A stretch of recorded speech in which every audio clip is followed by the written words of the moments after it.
આમોદ પાલિકામાં કુલ 6 વોર્ડ માટે 26મી એપ્રિલના રોજ 54 ઉમેદવારો વચ્ચે ચૂંટણી જંગ જામશે, જેમાં ભાજપ કોંગ્રેસ અપક્ષ સહિત આમ આદમી પાર્ટીના ઉમેદવારો વચ્ચે ચતુષ્કોણીય જંગ ખેલાશે। આમોદ નગરપાલિકાના વોર્ડ નંબર 1માં ભાજપના 4 ઉમેદવારો, કોંગ્રેસના 4 ઉમેદવારો તેમજ આમ આદમી પાર્ટીના 2 ઉમેદવારો મળી કુલ 10 ઉમેદવારો ચૂંટણી લડશે।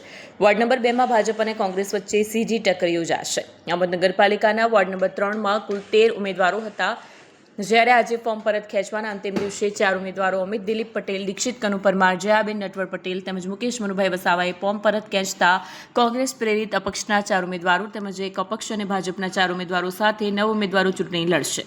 આમોદ પાલિકાના વોર્ડ નંબર 4માં કુલ 9 ઉમેદવારો હતા, જેમાં રોહિત કનુભાઈ માછીએ ફોર્મ પરત ખેંચતા કોંગ્રેસ પ્રેરિત અપક્ષના 4 અને ભાજપના 4 ઉમેદવારો વચ્ચે સીધો જંગ ખેલાશે।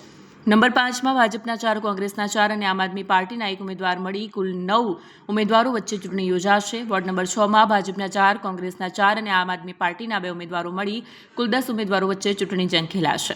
આમોદ પાલિકાના વોર્ડ નંબર 3 અને 6માં ચતુષ્કોણી જંગ ખેલાશે। આમોદ નગરપાલિકાની જાહેર થયેલી કુલ 6 વોર્ડની 24 બેઠક માટે 54 ઉમેદવારો વચ્ચે 26મી એપ્રિલે ચૂંટણી જંગ ખેલાશે, જેમાં ભાજપ, કોંગ્રેસ, આમ આદમી પાર્ટી તેમજ અપક્ષ મળીને કુલ 54 ઉમેદવારોએ ચૂંટણીના મેદાનમાં ઝંપલાવ્યું છે। વિડીયો જર્નાલિસ્ટ મોહમ્મદ ખત્રી સાથે સત્યા ટીવી ન્યૂઝ, આમોદ।